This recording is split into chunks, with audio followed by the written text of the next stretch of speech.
So by now you should have your bobbin wound if you're using a bobbin shuttle, or the inside of your clicking shuttle if that's what you've chosen. Either way, you should be ready to start your lessons. I am going to begin with easy tatting. We're not going to be using everything in here or doing all of the projects, and I don't want the front cover to make you think that we've just gone back 200 years. Let me explain. Tatting was originally considered a wealthy woman's hobby. And the reason that is because tatting is not a quick project. Even when you get really good at it, it's very fine work, it's lace, it takes a while, and only wealthy women had time to spend making things. It wasn't like peasant women who were trying to knit socks and knit sweaters for their families. This was just a fun thing to do. And so it ended up being much more decorative than functional. And that's why you end up with doilies, things like that, doilies, bookmarks. But don't panic. When we get at the end of the series, I'm going to show you all kinds of more modern, fun things to do with tatting. Okay, so we're going to get started. Easy tatting has some pretty good line drawings of how to hold your hands. But again, this is where I think the books kind of come a little short in instruction, and that's where I kind of ended up going onto the internet and trying to get a little more information. It does do a very good job of showing your actual tatting knots, and that helped me kind of understand exactly what was going on. So let's get started. I will show you how to make the knots, and I think it'll be a little bit more easy for you.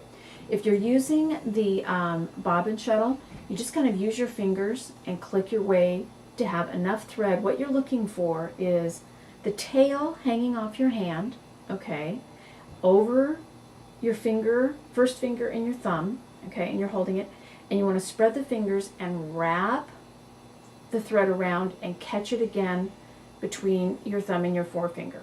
And you have enough yarn here, thread here, kind of get it out.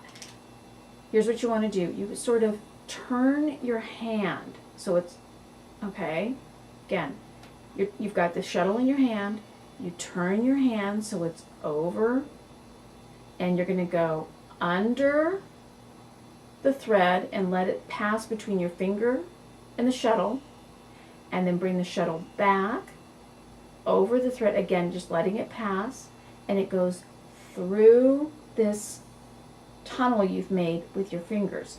Now here's the thing, right now if you look at it, the thread is wrapped around your finger thread. That's not what you want to have happen. It'll happen every time. It's not wrong, it's just part of the process.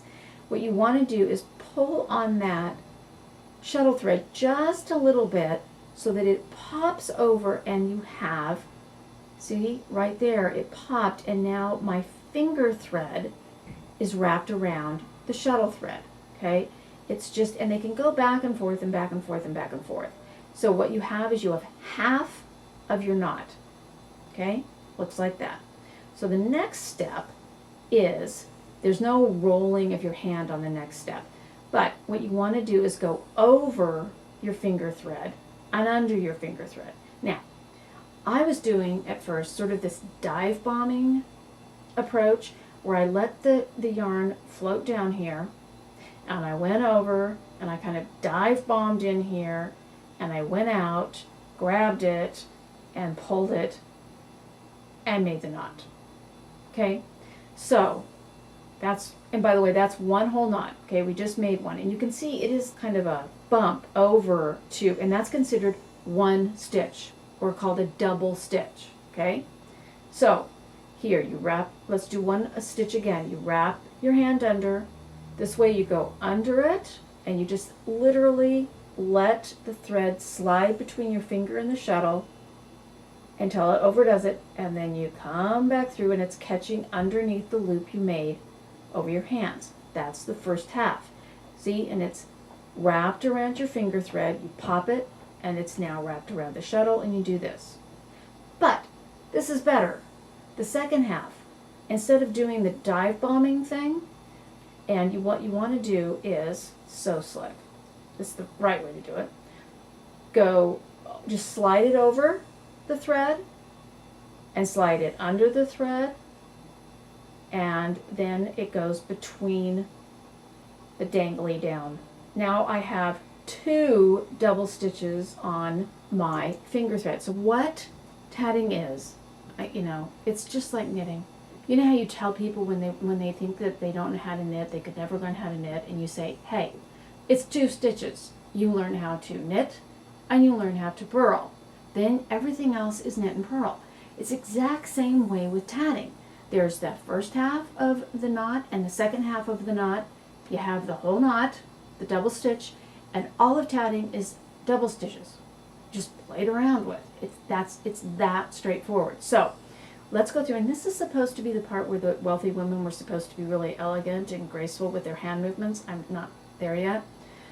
But you just keep kind of feeding out yarn. You keep your circle around your fingers open. And remember, it's between your forefinger and your middle finger is where all the work's happening. So you do the first half, which is wrapping it around your hand, going under, over, and then you flip it and you kind of nudge it up next to the other knots, okay?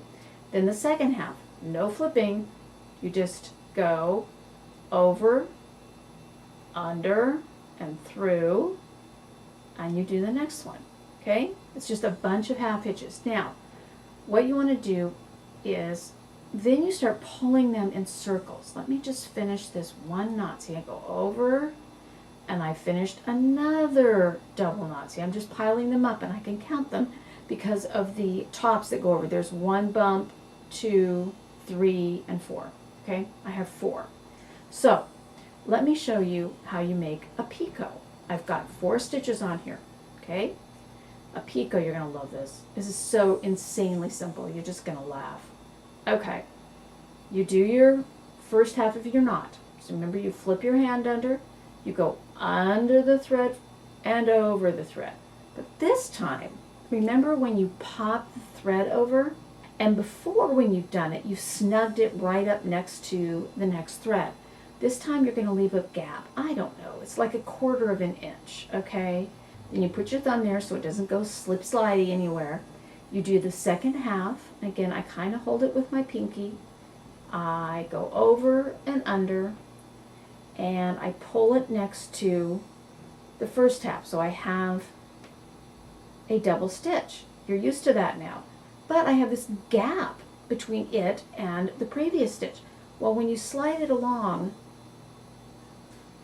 there's your picot, okay? Because the reason you're doing these double stitches is they can slide all along the thread you have. And just so you know, the stitch that you make the picot with, the first half that you keep away, and then the second half, that is considered a stitch.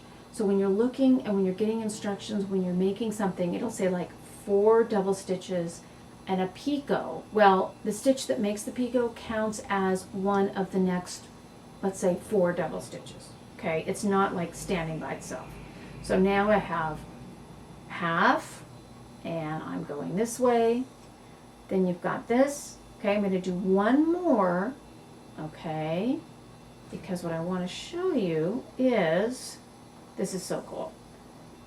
Pull the circle closed. Now I keep my fingers kind of on this to keep it flat, and you pull the shuttle thread and see how the circle starts shrinking, shrinking, shrinking, shrinking, shrinking, shrinking, shrinking, and you can start feeling it come together, and you just keep kind of pulling, and the next thing you know, you've made a little tiny ring. That's what I'm saying. And if you look at this circle ring right here, that's essentially what you've done, okay? And this is a perfect time for you to understand there are, just like in lace, in knitting, there are written instructions and there are charted or graphed instructions. Let me just show you, because written, here's a little ring, it's your first practice ring, okay? Written, it's got, okay, this is going to sound like World War II code, 4-4-4-, it keeps going, which is basically, when you see a dash, that's a picot. So you're going to make 4 double stitches and a picot. But remember, that stitch that makes the picot counts as one. So you're going to do 3 double stitches after that. Okay? Then a picot, then 4, and a picot, and 4, and a picot. And that's how you're doing. But another way to look at it is, so you've got 4 and a big loop, 4 and a big loop, 4 and a big loop, and that's how you do it. I'm going to show you how to join a flower in the next video, because I kind of want you to practice just making big circles and little circles and picots and keeping them even, and you can play. But if you want to go and make the next little thing up against what you've been practicing with, okay, let's say you did something where you had like 4 double stitches and a picot and 4 double stitches, and you just pull it together and it's cute. Okay, so when you want to start the next one, put your fingers right next to the bottom of your previous entire circle. Okay, you just do your knotting like you're used to, go under and over, but this time you're going on the first stitch to pull it right snug up against the bottom of your previous little circle. Then you go over and under and you make that little knot, okay, and you do that. And you do a bunch of stitches. You could pull it into a little tiny practice, okay? It's great. You just practice and practice.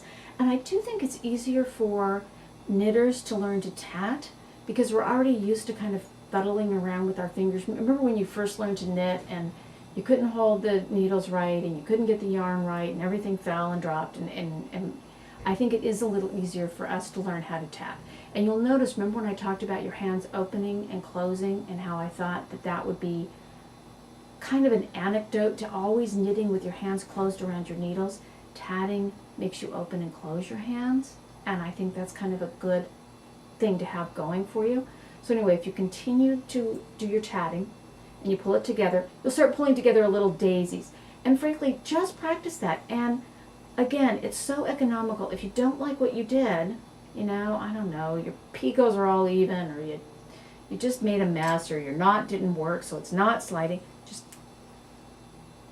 done with that. Not, you know, I'm moving on and I'm going to try it again. It doesn't matter. Quickly, let me just show you the difference between the two shuttles. See, the only difference you have here is this one kind of clicks out. Okay, so instead of moving the bobbin, you just kind of roll it out. No difference. This just holds the thread differently. Okay, it doesn't make any difference on how you're doing it. It is bigger, I will say that, so it can be a little easier to handle. It depends on how you feel about it, but it's still the same motion. Now, the only difference also is that instead of a crochet hook at the end, like you have with the arrow light has got a crochet hook. This has got just a little bit of a pick. Works just as well for when we start joining circles, which is going to be in the next video. Now, I just want you to practice getting your stitches even, getting your hand motions even, okay, making some picots, different sizes, pulling together, making little daisies. Don't even worry about it. Just kind of get used to playing with it. And in the next video series, I'll show you how to join it together into a cute little ring. And then I'm going to show you how to make chains. Okay? Enjoy it.